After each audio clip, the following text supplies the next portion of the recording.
আজকে দুটো মিষ্টি পান আনতে বলেছিলাম। সকালের পাউরুটিও ছিল আর দুধও ছিল, তা দিয়ে বানিয়ে ফেললাম নবাবী পান মিঠাই। পাউরুটির ব্রাউন সাইড গুলো কেটে নিলাম। এবার বেলুন দিয়ে পাউরুটি গুলোকে হালকা করে বিলে নেব। হাফ কাপ দুধের মধ্যে অল্প একটু কেশর আর 2 চামচ চিনি দিয়ে ভালো করে মিক্স করে নেব। হালকা গরম দুধের মধ্যে অল্প একটু কেশর দিলে কালারটা ভালো আসে। ওই মিষ্টি পানগুলোর মধ্যে থেকে সুপুরিগুলোকে আলাদা করে দেবো।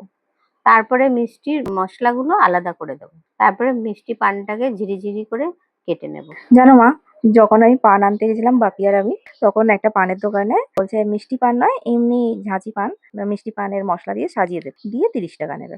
নিতে হলে নাও, নাহলে যাও। এই কথা বললো। তারপর ঝিরিঝিরি মিষ্টি পান পাতা আর পান মশলাগুলো একসাথে মিক্স করে নিলাম। আর একটা মিষ্টি পান পাতার সাথেও সেম প্রসেস। এবার কেশর মেশানো দুধটা দিয়ে পাউরুটির চারপাশে স্প্রেড করে দেব। তারপর একটা কাকিমার দোকানে গেলাম, উনি মিষ্টি পানের পাতা দিয়ে আর হচ্ছে পান মশলা দিয়ে ভালো করে বানিয়ে দিল। নিয়ে 15 টাকা করে নিল। দুটো 30 টাকায় হয়ে গেল।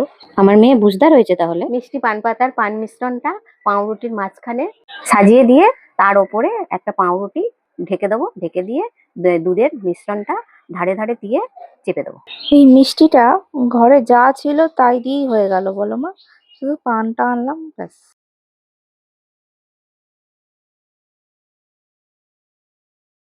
আরেকটা সেম প্রসেসে বানিয়ে নিলাম। আরো 1 কাপ দুধের মধ্যে এই যে কেশর মেশানো দুধটা ছিল ওটা মিক্স করে ভালো করে ফুটিয়ে নিলাম। নিয়ে সেইটা ঘন করে পাউরুটির ওপরে ঢেলে দেবো। পুরো পাউরুটিটা ডুবে যায় যেন।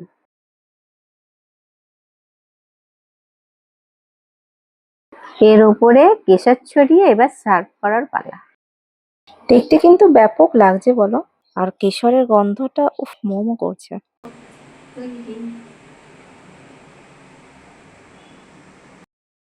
এটা আমার নতুন নিজস্ব রেসিপি।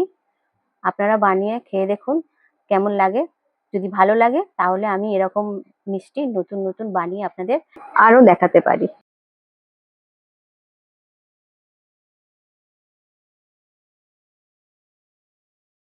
দারুণ হয়েছে। এইবার আমার বরকে খাওয়াবো, দেখি কি বলে।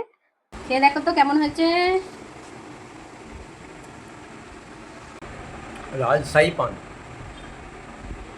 একবারে পানের ফ্লেভার আছে।